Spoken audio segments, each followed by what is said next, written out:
Tutoke hapo kwa Young Africans tuelekee sasa kwa wekundu wa Msimbazi Simba ambao na wao wameelekea kule Tunisia katika mchezo wao dhidi ya Experience de Tunis.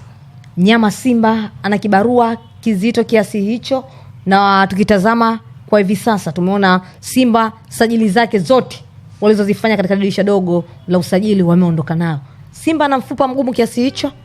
Of course Simba ana mchezo mgumu kwa sababu ukiwatazama Experience de Tunis ni timu ambayo naweza sema katika michuano ya CAF Champions League ni wamefanya ni hali ya mazoea kwa wao kushiriki, na sio tu kushiriki katika kuelekea zile nafasi za juu kabisa. Katika misimu mitatu iliyopita Experience de Tunis kacheza finali, Experience de Tunis kacheza nusu finali, na katika msimu uliopita tu hapo ametoka kuonyesha kiwango kikubwa tu. Kwa hiyo kwa upande wangu Simba anakwenda kukutana na Giant ambaye na yeye anahusishwa na Giant wale ambao wanapatikana katika bara la Afrika. Experience de Tunis lazima utamweka. So ana wachezaji wazuri ambao wana uwezo wa kutoa product nzuri, lakini pia wakafanya vizuri kiwanjani. Hawa wachezaji kuna muda wanaweza wakawa na zile individual ability ambazo ukiachilia mbali timu kucheza teamwork, lakini wanaweza kukuadhibu kupitia individual ability. Kwa hiyo kwa upande wa Simba, kwa aina ya kikosi ambacho kaondoka nacho na matokeo ambayo ameyapata kwa siku za hivi karibuni, kiukweli naeka wazi ni matokeo ya kusuasua, si matokeo mazuri kwa direct, kwa sababu hata katika michezo hiyo ya kimataifa ambayo ameicheza mpaka sasa yote amepoteza, na katika mchezo wa mwisho ambao amecheza wa ligi kuu ya NBC Premier League ametoa sare. Kwa hiyo unaweza ukaona ni kwa kiasi gani bado Simba ana struggle katika kupata matokeo mazuri katika michezo ya ndani ya ligi, lakini pia hata katika michezo ya kimataifa CAF Champions League. So kuna kitu cha ziada ambacho kocha huyu ambaye amepewa sasa hivi kikosi anatakiwa kukiweka ama kukiongeza, hususa katika kuelekea mchezo dhidi ya Experience de Tunis. Sare katika mechi za hivi karibuni mnyama Simba amekuwa akicheza, lakini watazamaji namna ambavyo wanavyotazama ule mchezo ambao unavyoendelea wanaona kama wachezaji wa Simba hawajitumi, hawapambani, hawaipambanii nembo ya Simba.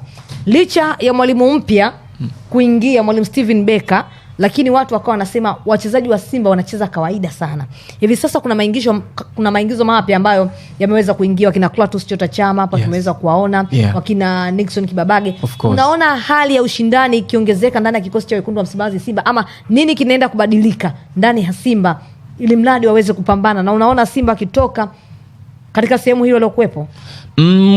Kwa chochote kinaweza kutokea, kwanza kuanzia katika hali ya kiushindani, hususa kwa maingizo mapya ambayo wameyaweka katika kikosi. Yes, Clatous Chota Chama alikuwepo katika michezo ama katika misimu kadhaa iliyopita huko, anafahamu vizuri atmosphere ya timu kwa ujumla, anafahamu mazingira yote ya Simba Sports Club. Kwa hiyo kwake sidhani kama itakuwa ni shida kukopi yale mazingira na kwenda kwa sasa kuipambania timu. Kwa hiyo nina uhakika mkubwa kwamba Chama, yes, kuna kitu ambacho atakwenda kukiongeza katika kikosi, ukiachilia mbali tayari ni maji ya jioni. Na katika hicho kitu naweza sema kitu kikubwa ambacho Clatous Chota Chama atakiongeza katika kikosi ni ile experience ambayo yuko nayo katika michuano ya kimataifa, lakini pia na ule ubunifu ambao yuko nayo. Naweza sema kwamba ng'ombe azeeki maini, ndicho ambacho unaweza kukizungumza kwa Clatous Chota Chama.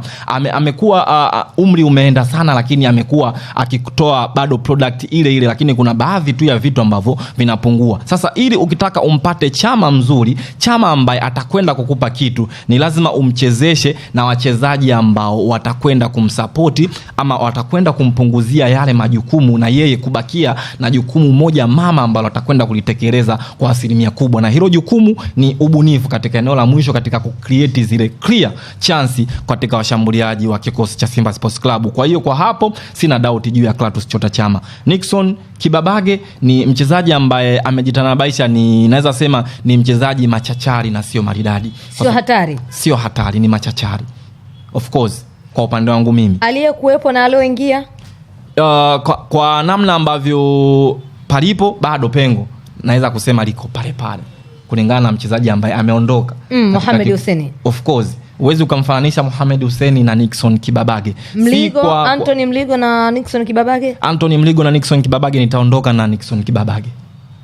Tuendelee. Yes. So unaweza ukaona ni kwa kiasi gani bado Simba watakwenda ku struggle katika eneo hilo. Nilitegemea kuona kwamba mbadala wa hali ya juu bora kuliko wa yule ambaye amekuwa akifanya vizuri katika eneo hilo ambaye ni Mohamed Hussein, lakini kwa isivyo bahati haikuwa hivyo. Kwa hiyo bado Simba wanatapatapa katika maeneo tofauti tofauti ya kiwanja, kuanzia hata katika eneo la goalkeeping bado kumeonekana kukifanyika makosa tofauti tofauti. Ukija katika eneo la ulinzi, mchezaji mmoja tu ambaye akipata shida tayari timu nzima inaanza kuyumba. Roshan Delok ndio alipopata shida tayari palikuwa na shida pale zimetokea. Lakini pia ukija katika maeneo ya pembeni nako pameonekana kuwa na changamoto hiyo. Ukija katika eneo la kati naweza kusema ni at least kidogo sasa hivi kuna ule mwanga tunauona Simba ikiweza kulishika lile eneo la kati, lakini sio kwa mapana hayo. Katika eneo la juu pia bado kuna changamoto. Sule, mchezaji hatari wa kuchungwa kwa upande wa wekundu wa Msimbazi Simba ni nani kwa sasa? Kwa direct naweza kusema mchezaji hatari naweza nikaondoka na Eli Mpanzu kulingana na vile vitu ambavyo huwa anavifanya katika ligi ya NBC Premier League, lakini pale ambapo huwa anacheza katika michezo ya kimataifa. Lakini simpi asilimia kubwa kwa sababu hata katika hiyo michezo ambayo huwa anacheza kuna muda anaweza akakupa kitu kizuri, lakini pia kuna muda huwa anafichwa sana. Kwa hiyo kwa waliobaki wowote anaweza kuwa hatari kulingana na atakavokopi mchezo huo kwa hiyo siku. Experience de Tunis wana wachezaji hatari mno, na mimi nitaweza nikaondoka na Experience de Tunis kwanza. Yuko nyumbani, hiyo ni faida ya kwanza. Dio. Pili, ana experience ya kutosha katika michuano hii kuliko Simba. Tatu, ana wachezaji ambao bora na ni hatari ambao wana individual ability, muda wote wanaweza wakafanya jambo lolote wakapeleka dhahma yoyote katika kikosi cha Simba. So far Experience de Tunis anaingia kama timu namba 1 kiwanjani na Simba anaingia kama timu namba 2, lakini vyovyote chochote kinaweza kikatokea kwa sababu huu ni mpira wa miguu, ni mchezo ambao ukifanya kosa utaadhibika. Kwa hiyo Simba kitu ambacho kitakwenda kumnusuru ni namna ataingia na approach nzuri za kwenda kuwakabili Experience de Tunis. Kwa ushauri wangu wasiingie kwa kujitanua ama wasiingie kwa kwenda kushindana direct na Experience de Tunis. Waende either kwa kufanya mini block wakimsubiri Experience de Tunis aje ashambulie, then wao waje sasa na mpango mkakati wa kureact either kwa kutumia zile counter attack, either watumie collective counter attack kwa wachezaji baadhi ama wachezaji wote wapande na kushuka, ama watumie solo counter attack ambayo inamhitaji mchezaji mmoja ambaye yeye atakuwa ana uwezo wa kuikamilisha mission ya counter attack ambao watakuwa wameifanya. Kwa hiyo ni jukumu lao Simba kutazama. Kitu ambacho kocha wa Simba anatakiwa kukifanya kwa sasa ni kumsoma mpinzani wake, kuangalia weakness zake, strengths zake, kisha aangalie aina ya kikosi ambacho yuko nacho. Hapo ndipo ambapo atapata solution nzuri la kwenda kucheza na Experience de Tunis na kupata matokeo ugenini. Unamwona mnyama akirudi na alama gani? Amna moja. Tofauti na hivyo ni kipigo. Asilimia chache mno za Simba kushinda ugenini. Shukrani sana Sule Bolipocha, chambuzi la kandanda. Hapa maneno yake ya mwisho anakuambia amna mnyama namuona akirudi na alama moja ama atapasuka. Of course. Tusubiri na kuona kwa sababu mpira ni dakika 90. Hayo ni maneno yake tu, lakini dakika 90 za kule Tunisia ndizo zitakazotoa majibu kama mnyama Simba anaweza akaondoka na alama zote 3 muhimu.